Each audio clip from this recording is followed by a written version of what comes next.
Meditation does prepare us in a smart way.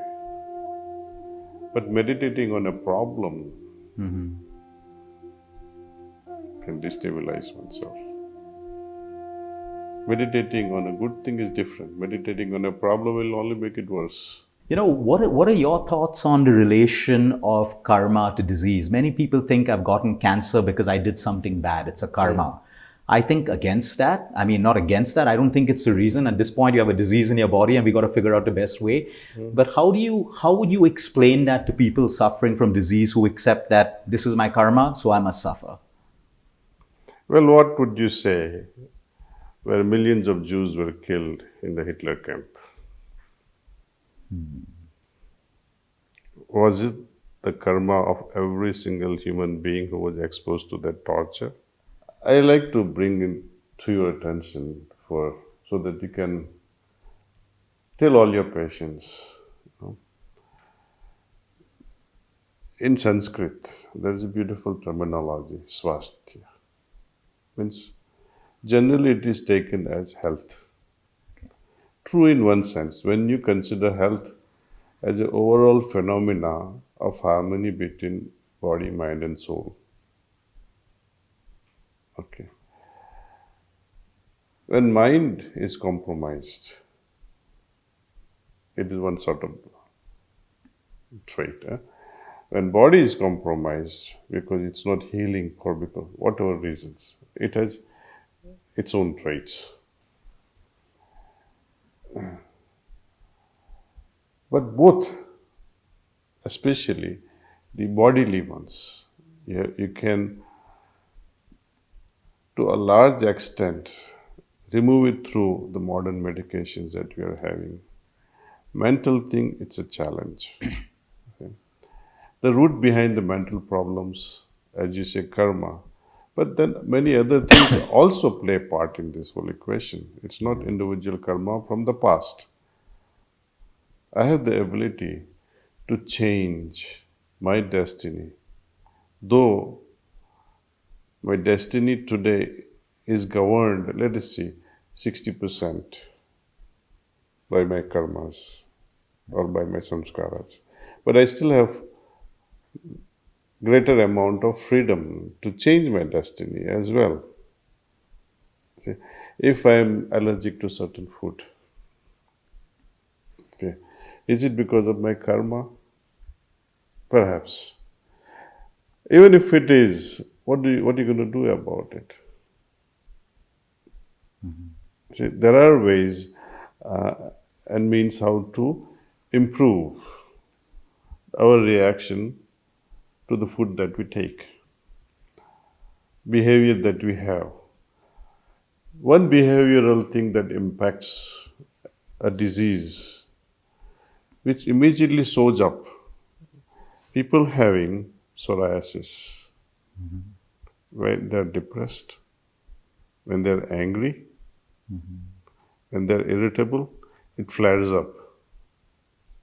In this skin disease, psoriasis, it flares up because of such changes at a mental level. Yeah. In turn, psoriasis and lung disease are also correlated. Right? I have seen over the years of observing myself, when I'm angry, when I'm irritated, when I'm grateful, when I'm extremely in a extreme state of meditation, when I'm so absorbed. And when you observe the breathing pattern all this time, it's so beautiful. You can mark the differences. When you're angry, you can see your breath is gone haywire. Per contra, when you're in extreme state of meditativeness, it is different. When you are in such a state all the time, imagine what happens to this breathing problem. What happens to the psoriasis? They subside very fast. Allergic reaction to external things subsides very quickly. There are many good studies done recently. Papers are not published as yet because this research is still going on, but we have found so far heartfulness meditation with transmission has reduced greatly over 40%, extent to which one would have nausea after chemo. Nausea is vomiting is the number one complaint Correct. after chemo. But if person is exposed to heartfulness relaxation and meditation with transmission, it changes everything. Meditation does prepare us in a smart way. But meditating on a problem can destabilize oneself. Meditating on a good thing is different. Meditating on a problem will only make it worse. Nutrition, people get on diets. There are fad diets, there are fad exercise programs. Everything is extremes in today's world, ketogenic diets and all of these things. People have moved away from simplicity. Okay, I always compare, I always look at the life of farmers. Okay, I look at farmers working in the field. I've spoken to so many of them. The women are slender, tall, healthy, robust, except for the ones who are sick, of course. The men are ripped. They don't go to gyms. They don't drink protein shakes. Their food is minimal, carb-based. What grows, they eat. I mean, that's nature showing you. You don't need to read a magazine written by a doctor or nutritionist saying that this protein will build your body. It's clear. It's a product sale or you're enhancing a diet. So there are fads that exist in the world. I'm noticing that spirituality today is also becoming a fad in a way that people are making it a fad. It's not a fad. So people jump from one chanting class to another, one meditation class to another, and yet they seem more unsettled than ever before.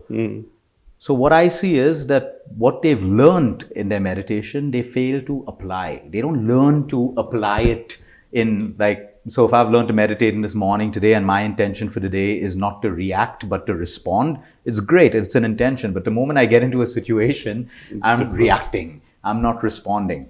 So I feel that, people have a to-do list and meditation done, exercise done, organic shopping done. They're just following a list. But they're not applying, they're not able to apply it. Now, people who are sick, they get the opportunity to apply it because they realize that, okay, my chemo cycle's coming up. I'm going to visualize and I'm going to meditate and do it differently today. How do you see us bridging this gap and getting people to start applying? Is it routine? Is it discipline? Is there a technique that, we can get people to really apply so that they get the true benefit of this in their lifetime? When you desire the most, it runs away. You try your best, oh, I want to sleep. It doesn't happen. People who meditate also, they say, oh, today I'm going to go off. The moment I close my eyes, I must be at a super consciousness state of samadhi. It doesn't happen. More you chase, faster it runs away from you. You have to relax all your efforts first. Okay. Second thing, do you have interest? That's even more crucial than the first one. If you have the interest, then you don't need to use willpower. True. Huh? You don't have to struggle. You don't have to put alarm clock. Interest creates everything. But the problem starts, but I don't like to meditate.